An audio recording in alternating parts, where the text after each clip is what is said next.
el Centro Universitario de Ixtlahuaca y el Instituto Electoral del Estado de México, junto con la Facultad de Derecho de esta institución, en el afán de fortalecer la formación académica de su comunidad universitaria, les dan la más cordial de las bienvenidas a la conferencia titulada La elección de gobernador, ¿qué debo hacer? Julio 2011.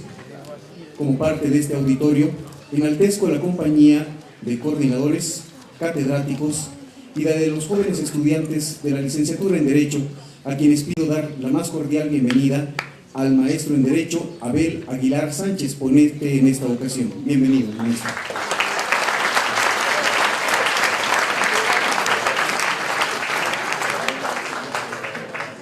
De igual forma, nos honran con su presencia en Presidium el maestro en Derecho, Margarito Ortega Ballesteros, rector y director general del Centro Universitario de Ixtlahuaca.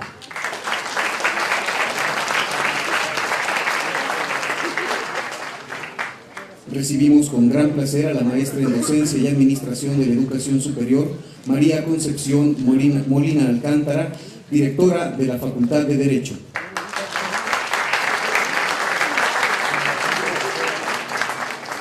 Recibimos con gusto a la maestra en Docencia y Administración de la Educación Superior, Águeda Díaz Reyes, subcoordinadora académica de la Facultad de Derecho.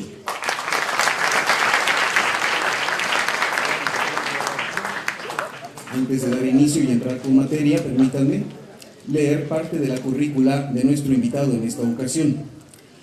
El consejero electoral maestro en Derecho, Abel Aguilar Sánchez, es licenciado en Derecho por la Universidad Autónoma del Estado de México, maestro en Derecho Fiscal por el Colegio Superior de Ciencias Jurídicas, Universidad Humanitas, aprobado con mención honorífica. Estudios concluidos del doctorado en Derecho por investigación de la Universidad Panamericana. Es actualmente doctorante. Dentro de la Suprema Corte de Justicia de la Nación, fue secretario de Estudio y Cuenta adscrito a la ponencia del ministro Mariano Azuela Huitrón, Sala Administrativa y de Trabajo de la Suprema Corte de Justicia de la Nación. Como consejero de la Judicatura Federal, se desempeñó como director general adjunto a la presidencia del Consejo de la Judicatura Federal y ha cursado, dentro de los cursos que podemos citar, seminarios y diplomados en materias de derecho laboral, administrativo, fiscal, amparo, constitucional y electoral. Ha impartido diversas conferencias en los ámbitos del derecho laboral, fiscal, procesal, constitucional y electoral. Actualmente imparte la materia de Derecho Procesal Constitucional en la maestría en Derecho Electoral del Instituto Electoral del Estado de México, catedrático de las maestrías de Derecho Financiero y Clínica de Procesal Constitucional en el Instituto Tecnológico de Estudios Superiores de Monterrey, Campus Toluca. Se desempeña como consejero electoral del Instituto Electoral del Estado de México. Es miembro de las comisiones de promoción y difusión de la cultura política y democrática, servicio electoral profesional y especial para la actualización de la normatividad derivada de la reciente reforma constitucional y legal en el Estado de México. Sin más preámbulos, cedemos el uso de la palabra al maestro en Derecho, Abel Aguilar Sánchez.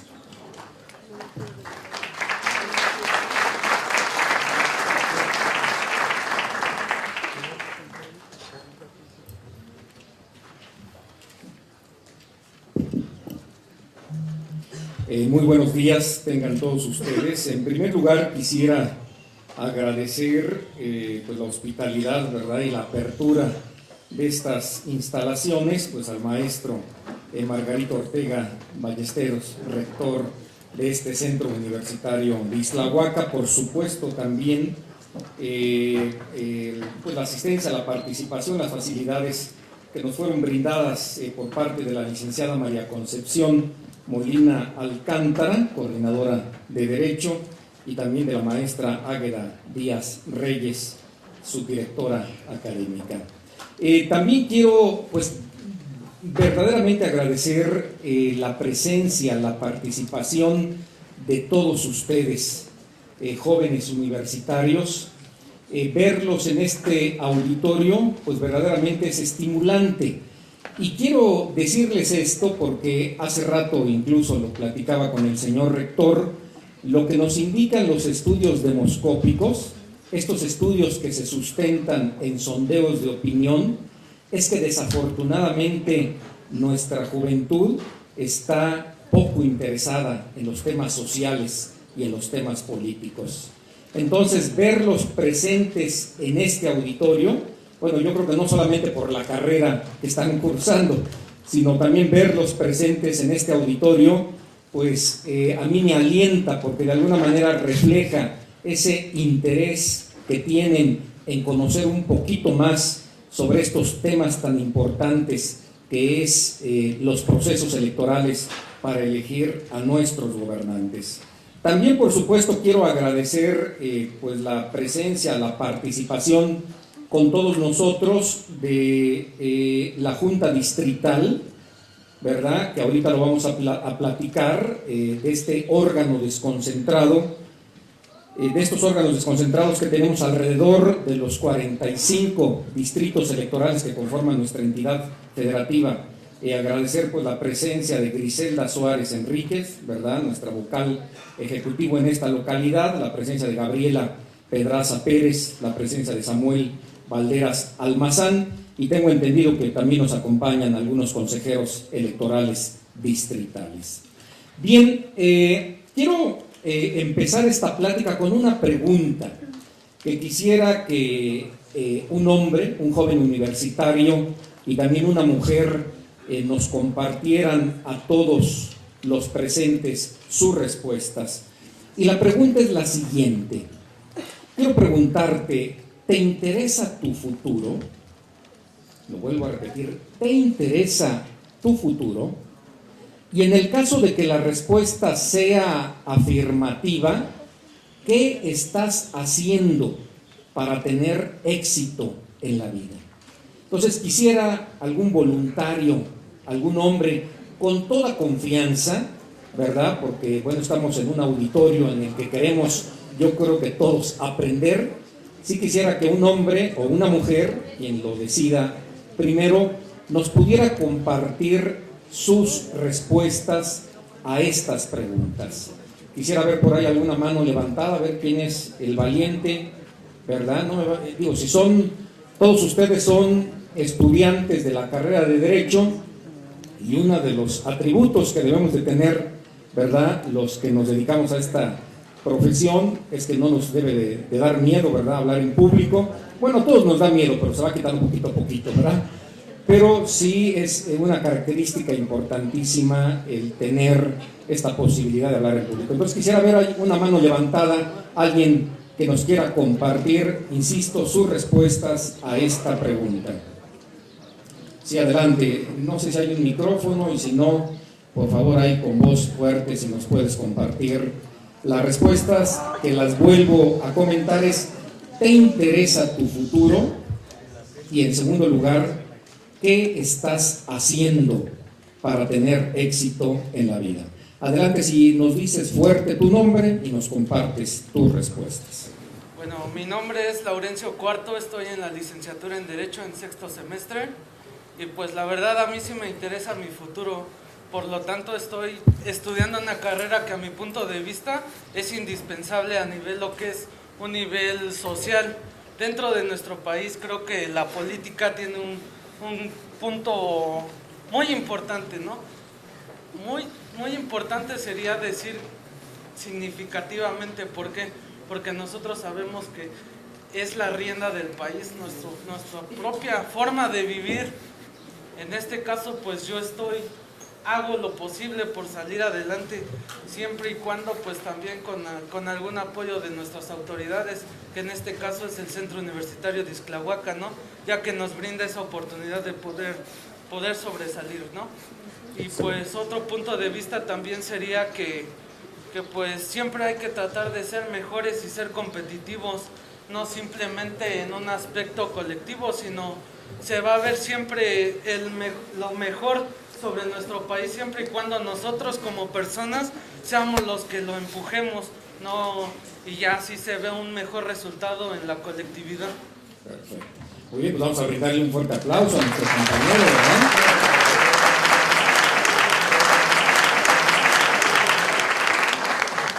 Y quisiera ahora escuchar a alguna señorita que nos compartiera también sus respuestas. Yo creo que a estas dos importantes preguntas, que las vuelvo a reiterar: ¿te interesa tu futuro? Y segundo, ¿qué estás haciendo para tener éxito en la vida? A ver, alguna de las señoritas, alguna de las compañeras universitarias que nos quieran compartir, así como su compañero, que miren nada más, ahí nos salió un muy buen orador, ¿verdad? Con una voz fuerte y toda. Alguna señorita, a ver, que con toda confianza nos quiera compartir sus respuestas. No me digan, a ver, que se escuche la voz femenina. A ver, acá ya adelante la compañera, con toda confianza, por favor, también fuerte tu nombre, si eres tan amable. Hola, mi nombre es Carolina. Y bueno, a mí también, obviamente me interesa mi futuro. Y al igual que mi compañero, lo que hago a diario es estudiar y tratar de aportar lo necesario para ser una persona de éxito y cumplir mis objetivos. Y sí, pues sí me interesa. Perfecto, muy bien, Carolina, pues vamos a brindarle también un fuerte aplauso.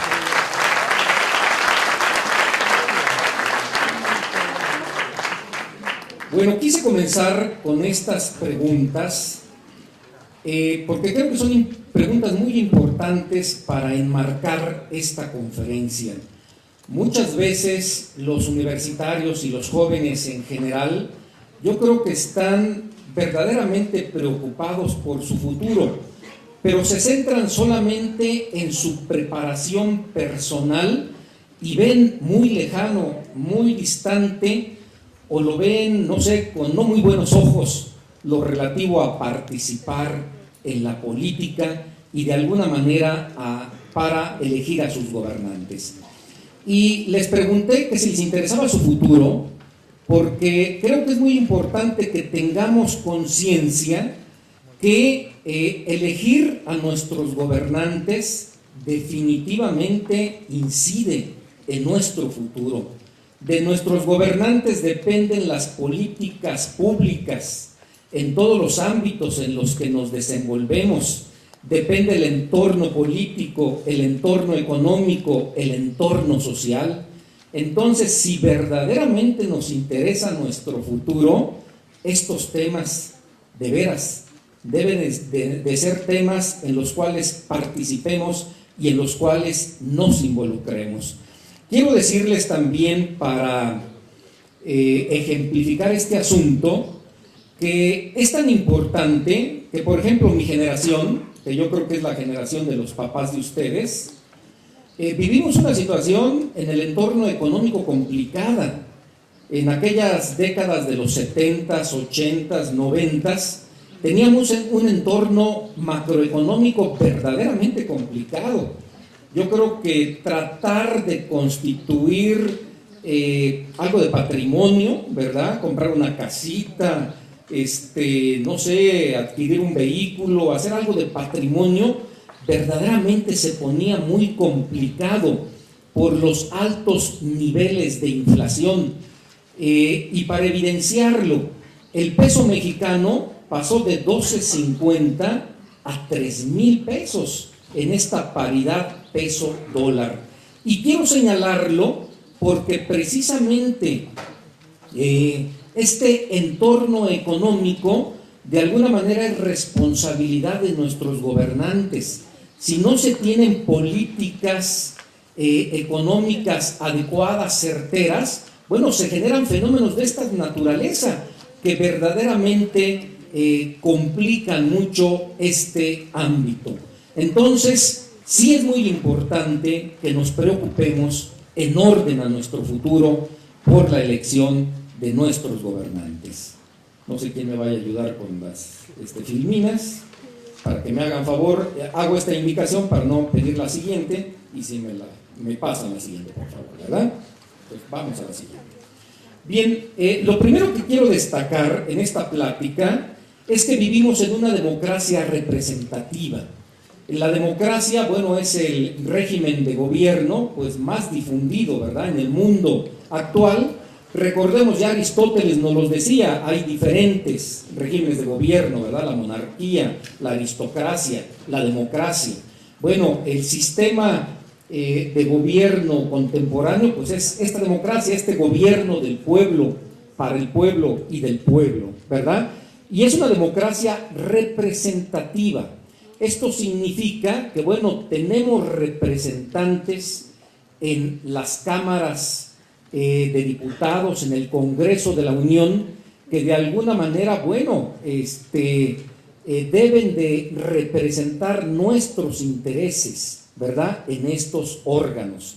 A diferencia de la democracia directa, en la cual, en la democracia directa, bueno, el ciudadano participa y a través de algunos otros instrumentos se les consulta para algunas decisiones. Quiero señalarles que en este contexto la democracia ha avanzado de manera impresionante en nuestro país. Todos ustedes seguramente lo han visto en sus clases. El origen de la democracia viene desde Atenas, aquella polis griega sumamente importante de alrededor del siglo V antes de Cristo. Y en este contexto de una gran cantidad de estas ciudades-estado que son las polis griegas, recordemos alguna: Esparta, Atenas, Platea, Delfos incluso, pero la que es muy importante para la democracia es precisamente Atenas. Atenas en esa época, bueno, era el único sistema democrático en el mundo, pero esa democracia es muy distinta, y ahorita vamos a señalar algunas cuestiones para que lo entendamos, a la democracia actual. Atenas, por ejemplo, a nivel de ciudadanía, la ciudadanía estaba muy limitada, porque eran ciudadanos solamente los hombres libres que no tuvieran adeudos con la polis. Y ahí eliminábamos a las mujeres, eliminábamos también a los esclavos y eliminábamos a los extranjeros.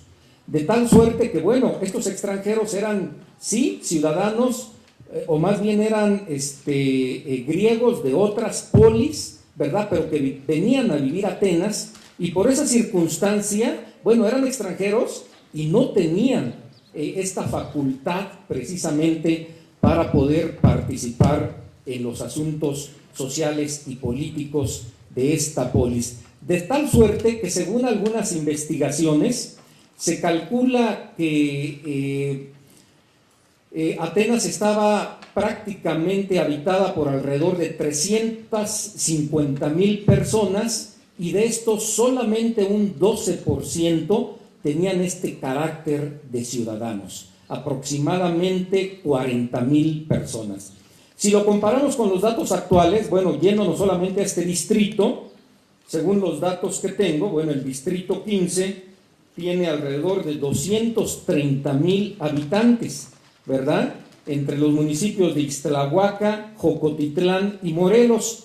Y ahí, afortunadamente, los ciudadanos es un número mucho mayor. Hablando de lista nominal, tenemos aproximadamente 151,000 ciudadanos. Hago esta comparación pues para que veamos estos grandes logros en ciudadanía, y caramba, es un desperdicio que, a pesar de que prácticamente todo mundo puede ser ciudadano, no ejerzamos estos derechos. Quiero señalarles que, bueno, todos ustedes son estudiantes de Derecho, y esto lo vamos a ver entonces muy rápido, que en el caso de los Estados Unidos mexicanos vivimos en una república federal. Esto significa que coexiste el régimen federal y el régimen de los estados. Y hablando solamente de la parte electoral, hay un principio constitucional sumamente importante, que es el principio de elecciones libres, auténticas y periódicas. ¿Esto qué significa? Bueno, significa que los ciudadanos podemos elegir de muchas ofertas políticas y tenemos esta libertad para tomar nuestra decisión. También son auténticas. Esto lo que significa es que tiene que estar reflejado este voto ciudadano en los resultados electorales. Y finalmente son periódicas. No significa que tomemos una decisión y esta decisión sea para toda la vida, sino estas decisiones son periódicas. Y hablando solamente del Estado, de las elecciones estatales, creo que todos lo sabemos, cada 6 años se renueva el gobernador y también cada 3 años se renuevan ayuntamientos y la legislatura. ¿Quiénes participamos en estos procesos? Bueno, participamos los ciudadanos. ¿Quiénes somos ciudadanos o qué es la ciudadanía? Bueno, la ciudadanía debemos de entenderla como un vínculo jurídico-político del individuo con los estados. ¿Y esto qué nos permite? Pues nos permite algo sumamente importante, que es precisamente participar en los asuntos sociales y políticos de ese estado. ¿Cómo adquirimos la ciudadanía? Bueno, todo lo debemos de saber. La ciudadanía tiene un rango constitucional. La ciudadanía está prevista precisamente en la Constitución Federal, en la Constitución Política de los Estados Unidos Mexicanos, y necesitamos 2 requisitos muy sencillos: la mayoría de edad y otro requisito que se llega poco a entender, que es el requisito de un modo honesto de vivir. Y yo les preguntaría, ¿cómo acreditamos este modo honesto de vivir?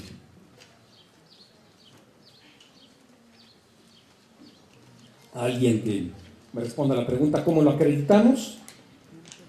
Bueno, no nos preocupemos, no lo tenemos que acreditar. El modo honesto de vivir se presume que lo tenemos todos los mexicanos.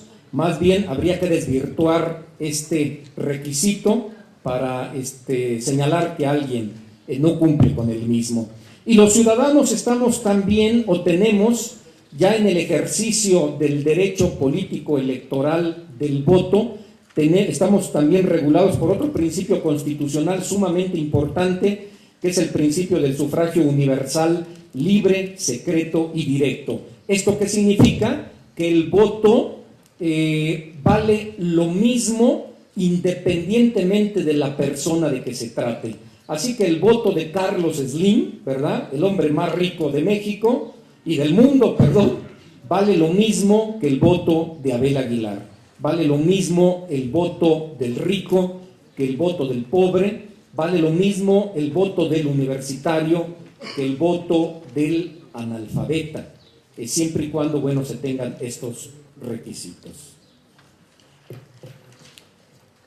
Quiero comentarles también que nuestro país ha evolucionado en el ámbito electoral pasando por 3 etapas. De 1917 a 1977 pasamos por la etapa gubernamental, esto es una etapa en la cual las elecciones las organizaba el propio gobierno y también la calificación de las mismas era una calificación política de estas elecciones. ¿Esto qué significaba? Que bueno, la Cámara de Diputados, la Cámara de Senadores se constituía a través de los colegios electorales, que eran los propios diputados y senadores electos, y ellos calificaban esta elección. Esta etapa gubernamental, bueno, llegó prácticamente a su fin en 1977. A lo largo de 18 años pasamos por una etapa de transición en la cual las elecciones las sigue organizando el gobierno, pero ahora hay una calificación mixta. Ahora se crean algunos organismos para revisar los problemas electorales. Es esa época en la cual surge el TRICOE famoso, este órgano a nivel federal, el Tribunal Contencioso Electoral. Y después este tribunal evoluciona hacia el famoso TRIFE, el Tribunal Federal Electoral, que actualmente lo confunden mucho los medios de comunicación, porque el actual, el nombre técnico, y eso se lo digo a los abogados, pues es Tribunal Electoral del Poder Judicial de la Federación. Pero bueno, lo seguimos identificando como TRIFE, aunque el TRIFE significa Tribunal Federal Electoral y es el papá del tribunal actual. Y la etapa que actualmente vivimos, tratándose de elecciones, pues es la etapa de autonomía, que es una etapa sumamente importante, es una etapa reciente, prácticamente tenemos 15 años con esta etapa. ¿Y en qué consiste? Bueno, las elecciones ya no las organiza el gobierno, ahora las elecciones las organizan institutos electorales autónomos integrados por ciudadanos, de tal suerte que existe a nivel federal el IFE, ¿verdad?, el Instituto Federal Electoral, creado en 1999, aunque en esta época dependía de la Secretaría de Gobernación, y posteriormente en 1996 pues se convierte en un instituto autónomo ciudadano, y además también, lo digo para los abogados, constitucionalmente autónomo, ¿no?, porque esta autonomía deriva del máximo ordenamiento jurídico que tenemos.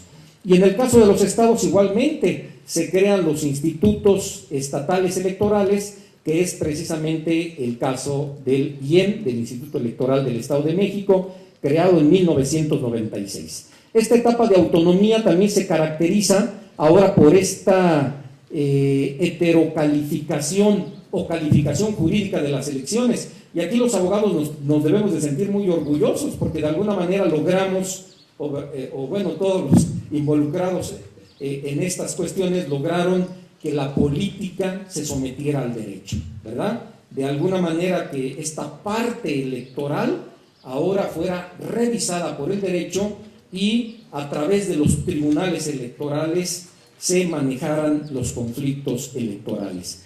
De esta manera, a nivel federal, surge el importantísimo Tribunal Electoral del Poder Judicial de la Federación, y a nivel estatal el Tribunal Electoral del Estado de México. Para que lo pudiéramos comparar, estas dos o tres filminas las vamos a pasar muy rápidamente, pero para que comparemos los dos sistemas, en el caso de nuestro estado, anteriormente pues las elecciones eran organizadas por la Comisión Estatal Electoral, ahora por el Instituto Electoral del Estado de México, y aquí vemos destacadas varias características, ¿verdad? La Comisión Estatal dependía del Poder Ejecutivo, ahora estamos hablando de que el IEM es un organismo autónomo, y así sucesivamente. Si pasamos la siguiente filmina, por favor. También algo importante es que la Comisión Estatal Electoral, pues no otorgaba financiamiento público a los partidos, y actualmente, nuestra democracia no puede ser pensada, considerada, analizada sin este tema controvertido del financiamiento a partidos políticos. Si revisamos los medios de comunicación, pues vemos siempre mucha crítica en este contexto, pero quiero decirles que no es un tema sencillo, no es un tema fácil. En su oportunidad se revisaron en muchos foros, ¿verdad?, qué hacer con el tema del financiamiento a los partidos políticos, y la gran discusión se centró en si debiera tener prevalencia el financiamiento privado o el financiamiento público. Y en el caso del financiamiento privado, pues analizaron todos los riesgos, la posibilidad de involucrarse, el narcotráfico, la posibilidad de influir grupos de poder, ¿no?, grupos de delincuencia organizada, o también grupos económicos muy fuertes que pudieran condicionar el voto. Y en estos foros de discusión pues se determinó que lo menos malo o lo más adecuado era dotar a los partidos políticos de financiamiento público. Como lo vamos a ver incluso más adelante, yo creo que ustedes como ciudadanos pues tienen que saber la cantidad de dinero que hay en juego en este proceso de organización de las elecciones. Si pasamos la siguiente. Quiero también comentarles que en esta nueva etapa de autonomía, el Instituto Electoral del Estado de México tiene la experiencia ahí reseñada. Estamos hablando de que ya tiene 15 años organizando elecciones. Esta prácticamente viene a ser la tercera elección para gobernador, ¿verdad? El instituto pues organizó la elección del gobernador Arturo Montiel, del gobernador Enrique Peña, y ahora, donde resultaron electos ellos, y ahora, viene este tercer proceso electoral sumamente importante. También ha organizado 5 elecciones de ayuntamientos y diputados, y se han impugnado algunas elecciones, se ha declarado su nulidad, y también por eso ha organizado 3 elecciones extraordinarias. Quiero comentarles también que en esta nueva etapa que vivimos, el proceso electoral está plenamente regulado por la ley. Y esto es muy importante señalarlo. Bueno, ustedes como abogados lo deben de entender muy bien, pero a lo mejor quienes no son abogados pudieran pensar que en el proceso electoral se puede organizar pues como se le ocurra a la autoridad, y no es así. Esto es, el proceso electoral está plenamente regulado, establecido en el Código Electoral, y ahí se señalan claramente sus etapas. Y así advertimos, tratándose de la elección para gobernador, 3 etapas plenamente precisadas: lo que es la preparación de la elección, lo que es la jornada electoral y finalmente la etapa de resultados y declaración de validez de la elección, y vamos a revisarlas rápidamente.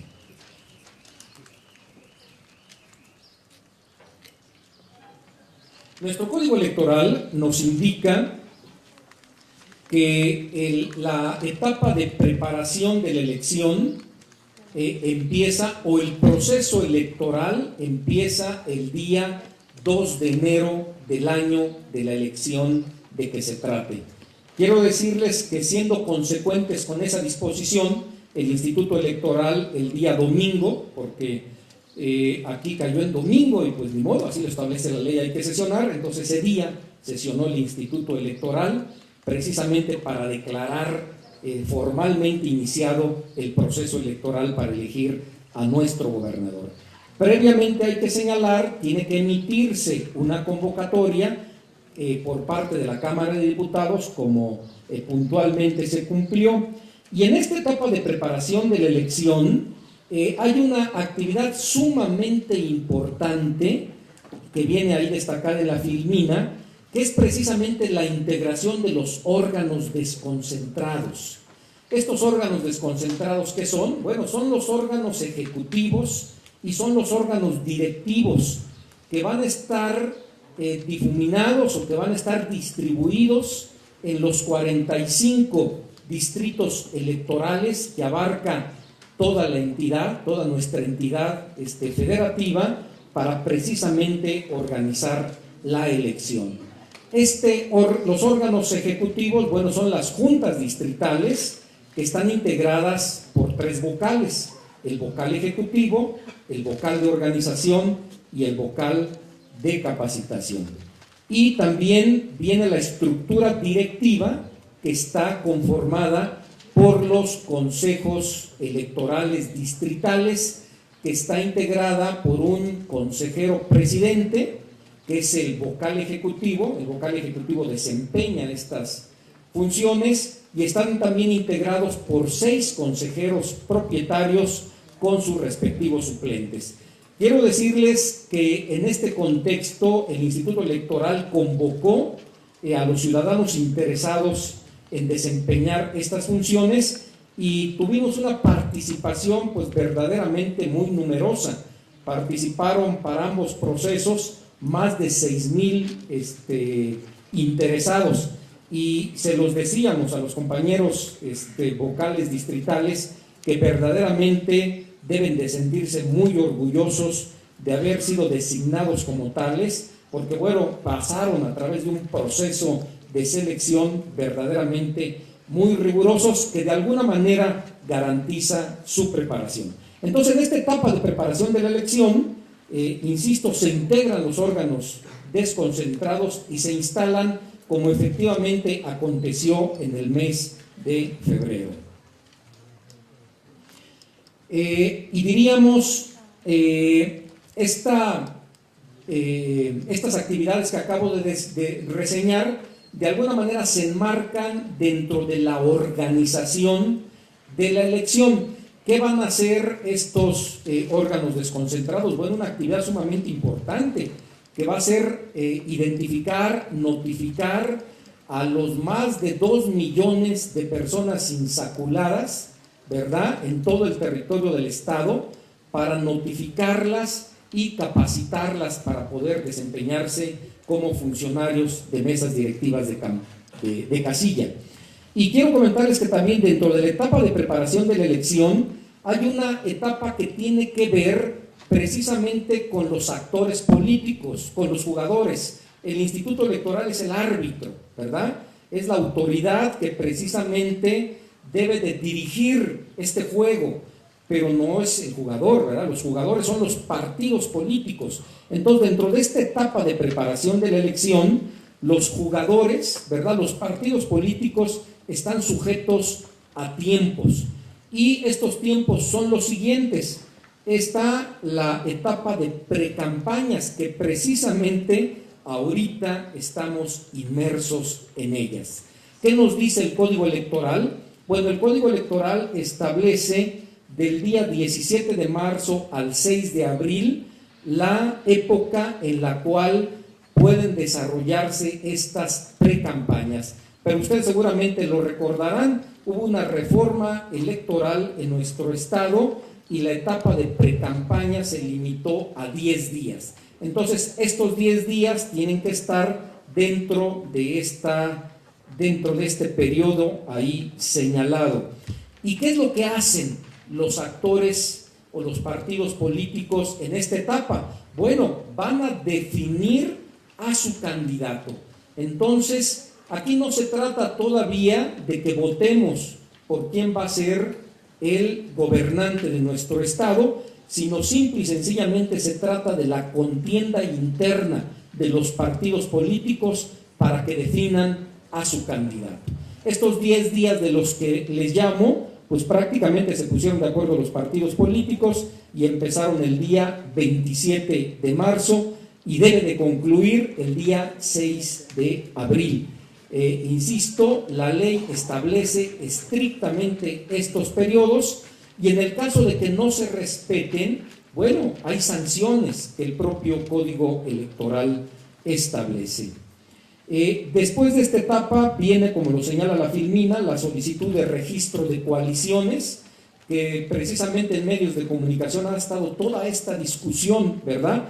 A raíz de la reforma electoral ha habido posicionamiento de los partidos políticos en torno a las famosas alianzas, ¿verdad? Porque en las alianzas llegamos a hablar de coaliciones, se llega a hablar de candidaturas comunes. Bueno, nos tiene que quedar claro que en la reforma electoral se canceló este esquema de las candidaturas comunes y quedó solamente la posibilidad de constituir coaliciones. Entonces los partidos políticos están precisamente pues platicando con las demás fuerzas políticas para ponerse de acuerdo y en su caso participar en esta contienda a través de esta figura asociativa. La segunda quincena de abril, bueno, es la etapa adecuada para registrar las plataformas electorales.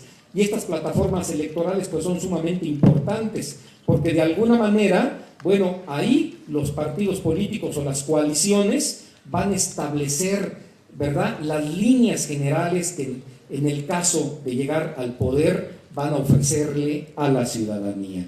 Y después, en la prácticamente los primeros 11 días del mes de mayo, es la etapa adecuada para ya definido el candidato del partido político o la coalición, lo registren ante el Instituto Electoral. La siguiente, por favor.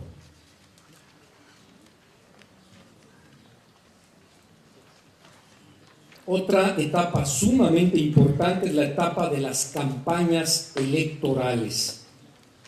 En las campañas electorales, bueno, ya cada partido político o cada coalición tiene un candidato y este candidato tiene que convencer a la ciudadanía de sus postulados, de sus principios, y tiene que formular una serie de compromisos de campaña para buscar ese voto popular. Y estas campañas electorales también lo establece el Código Electoral, deben de desarrollarse del 16 de mayo al 29 de junio. También recordemos, la reforma electoral más reciente redujo el periodo de las campañas a 45 días exclusivamente. Dentro de estas campañas electorales, el Instituto Electoral puede organizar, no es obligatorio, es potestativo, pero puede organizar debates públicos de los candidatos. También dentro de esta etapa prácticamente iniciando las campañas electorales hasta el día de la jornada electoral, tiene que suspenderse toda propaganda gubernamental, hablando del ámbito federal, estatal o municipal. Se busca a través de estas disposiciones que los gobiernos no influyan en el ánimo de los electores. También está señalada el día 18 de junio como la fecha fatal para tener esta integración definitiva de las mesas directivas de casilla. Y después tenemos esta etapa de veda electoral, que se ha manejado también como una etapa de reflexión. Llega un momento en que los electores, los ciudadanos, estamos cansados y decimos, bueno, a ver, ya me bombardearon con mucha información, ahora necesito estos 3 días para reflexionar y poder ejercer mi voto de manera razonada. Siguiente, por favor. Segunda etapa importantísima es la jornada electoral, ¿verdad? Que a diferencia de la anterior, bueno, hacemos todo precisamente para ejercer este derecho político electoral del voto, para ejercerlo en este día tan importante, el día de la jornada electoral. Esta jornada electoral empieza, como todos lo sabemos, bueno, con la instalación de las mesas directivas de casilla, que tienen que realizarse a partir de las 8 de la mañana. Es el día en el cual los ciudadanos ejercemos, ¿verdad?, este gran poder del voto para expresar nuestra voluntad de quién queremos que nos gobierne.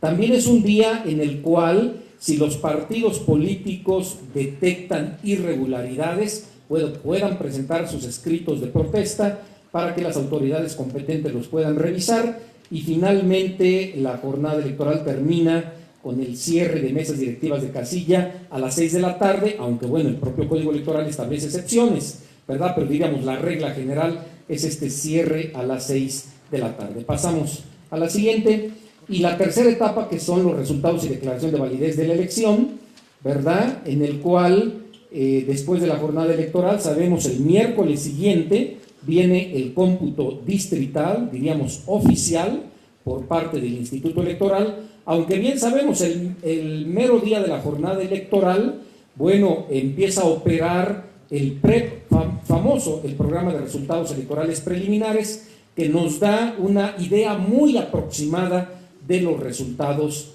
de la elección.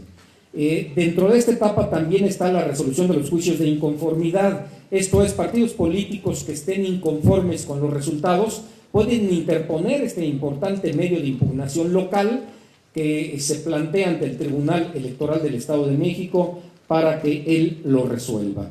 Y de tal suerte que, bueno, tenemos estas 3 actividades también finales, un cómputo final que se realiza el 16 de agosto, que deriva precisamente de los resultados y de estas resoluciones de los juicios de inconformidad. Hay esta posibilidad de un recuento de votos, que digo, ha sido muy famoso, deriva prácticamente de la elección federal, y bien sabemos, derivado de esta elección federal, esta figura del recuento de votos se ha introducido en los códigos electorales del país. Y finalmente, la fecha fatal para hacer esta declaración de gobernador electo es el día 23 de agosto. La siguiente, por favor. Pasamos esa. Y vamos a centrarnos ahora en algunos datos económicos, que yo creo que es muy importante que los ciudadanos los conozcamos.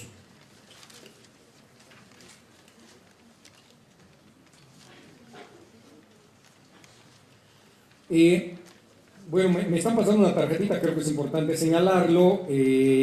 Quienes tengan preguntas al término de esta conferencia, pues sí me gustaría que las pudieran formular por escrito. Entonces van a pasar algunas tarjetitas, y quien quiera hacer alguna pregunta, nada más que vaya indicándole a las personas que están repartiendo estas tarjetitas para que se puedan formular y un servidor las pueda responder.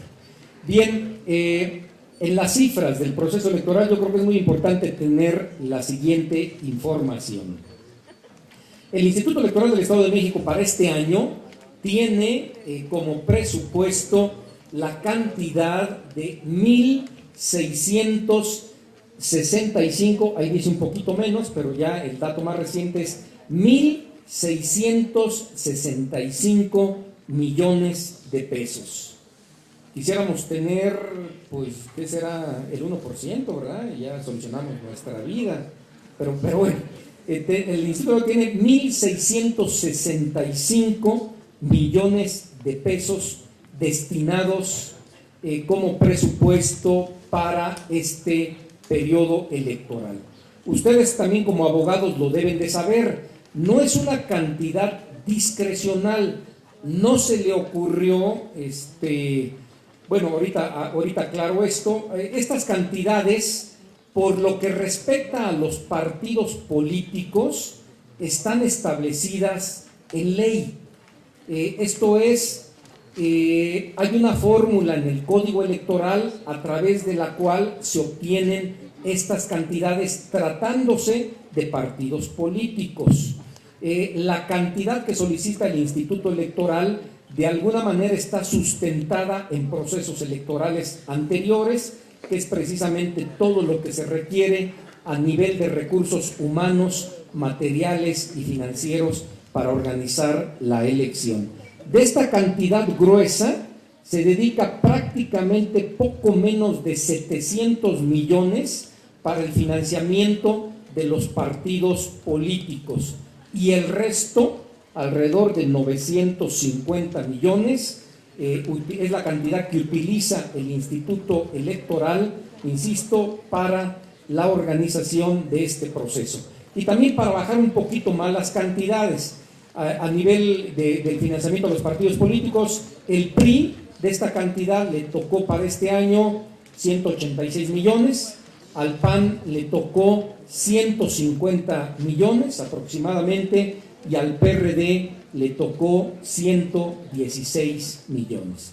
Entonces, señalo estas cantidades, bueno, pues para que ustedes tengan en mente pues la gran cantidad de recursos públicos que se tienen disponibles para este proceso electoral. La siguiente, por favor. Y aquí vienen algunos números muy importantes que necesitamos tomar en cuenta en este proceso. Tenemos una lista nominal, este es un dato aproximado, al 31 de marzo, una lista nominal de 10.895.099 ciudadanos. Recordemos cuál es la diferencia entre lista nominal y padrón electoral, ¿verdad? En el padrón electoral, bueno, son todos los mexicanos que tienen esta característica de ser ciudadanos que se inscriben, pero desafortunadamente no todos recogen su credencial de elector, ¿verdad? Entonces, los que recogen su credencial de elector son los que están en posibilidades de ejercer este derecho político electoral del voto y son los que integran la lista nominal. Son los que bueno, van a poder, insisto, ejercitar este derecho. Si dividimos esta cantidad de ciudadanos, si dividimos la lista nominal entre la cantidad que les dije, los 1.665 millones de pesos, nos da este costo del voto individual. Para que sepan que ese voto, ¿verdad?, que expresamos, tiene este costo, 150 pesos por persona. Pero tomando en cuenta que desafortunadamente no vota la totalidad de ciudadanos, sino vota aproximadamente el 50%, esta cantidad se nos va al doble, se nos da aproximadamente a 300 pesos por persona. Yo señalé, bueno, menos del 50%. Ciertamente en el 2009 tuvimos una participación del 52%, pero creo que lo más adecuado es comparar las elecciones similares. La elección del 2009 fue la elección, como todos sabemos, para diputados y ayuntamientos. Si nos referimos al 2005, que fue la elección para gobernador, sí tenemos una participación de poco menos del 43%. También datos importantes que tienen que ver con los órganos desconcentrados. Estamos hablando de 45 órganos distritales. Si hablamos de 3 vocales por cada junta distrital, tenemos en todo el estado 135 vocales distritales. Tenemos también 6 consejeros por cada distrito, entonces estamos hablando de 270 consejeros distritales. Tenemos en todo el estado 430 instructores, ¿verdad?, que de alguna manera vienen siendo los supervisores, entre otras funciones, de los capacitadores. Tenemos poco menos de 2.769 capacitadores y pretendemos instalar poco menos de 18,000 casillas en toda la entidad federativa. Y también se trata de capacitar y de integrar a poco menos de 125,000 funcionarios de mesas directivas de casilla. Estamos hablando de llenar un estadio azteca, ¿verdad? Prácticamente sería un estadio azteca y la cuarta parte adicional para que veamos la dimensión de veras de este trabajo. En el caso del distrito 15, ¿verdad?, donde está inmersa este importante centro universitario, también para que lo dimensionemos, estamos hablando de instalar, bueno, aquí tocan instalar 265 casillas de este universo que tenemos, ¿verdad?, en 95 secciones electorales. Yo creo que es muy importante, insisto, tener en mente estos números para que nos demos cuenta de la dimensión de estas tareas. Ya estamos llegando a la parte final, donde precisamente creo que vale la pena que reflexionemos en cómo podemos participar. Todos los presentes, quiero pensar, ya tienen 18 años. O quisiera que me levantaran la mano si alguien no tiene 18 años de los presentes. Entiendo que ya la mayoría están en últimos semestres, ¿verdad? Bueno, dicen acá abajo, ¿no? Bueno, dicen acá abajo que tienen 16 años, pero con 300 meses. No, pues eso no se vale, ¿verdad? Esos ya son más de 18 años. Bueno, yo creo que vale la pena que reflexionemos en esta parte, ¿verdad? ¿Cómo podemos participar? Y precisamente parto de esta idea: todos los que estamos presentes, o la gran mayoría de los presentes, somos ciudadanos y tenemos ya este vínculo social y político con nuestro Estado. Y aquí vienen algunas recomendaciones. Bueno, creo que debemos de darle seguimiento a los candidatos y a los partidos. Yo creo que quienes decidan, y ojalá sean todos, ejercer este derecho tiene que ser razonado. No podemos votar por el que nos caiga bien, por el más simpático, por el más guapo, por la más bonita. Carambas, yo creo que como universitarios, y aunque no fuéramos universitarios, como ciudadanos, este voto tiene que ser razonado. Creo que vale la pena también dialogar con amigos y familiares sobre las propuestas de los candidatos, y también que sepan, quien quiere involucrarse con el proceso electoral puede participar como observador electoral. En la página del instituto uno se mete, ve los requisitos, puede uno involucrarse, hay un curso de capacitación, quien quiera conocer de manera más directa el proceso electoral. Y por supuesto, importantísimo, el domingo 3 de julio, ir a las urnas a expresar quién queremos que nos gobierne.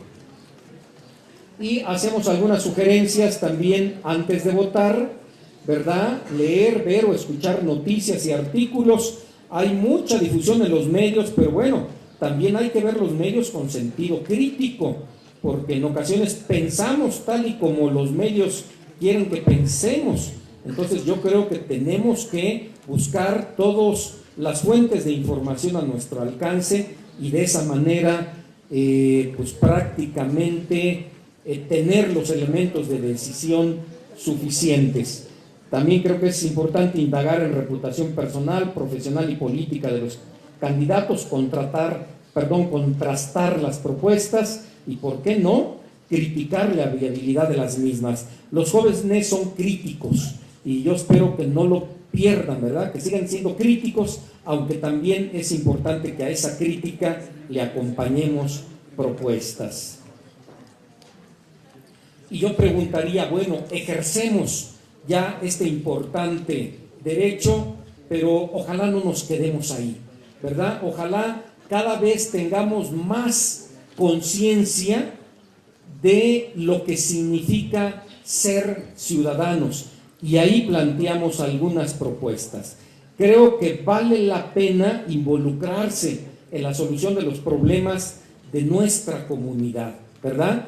Porque esta participación no debe de ser solamente electoral, sí es muy importante para expresar quién queremos que nos gobierne, pero yo creo que los problemas en nuestra comunidad, en nuestro estado, en nuestro país, se van a solucionar en la medida en la que nosotros tomemos la decisión de participar en nuestra escuela, en nuestra familia, en nuestro barrio, en nuestra colonia, en nuestro estado, en nuestro país. Entonces colaboremos en las organizaciones. También los jóvenes de repente son muy inquietos, se constituyen sociedades de alumnos y no todos participan. Bueno, yo creo que es importante en este tipo de organizaciones, ¿verdad?, universitarias, deportivas, comunitarias, participar. Y si no existen, bueno, pues carambas,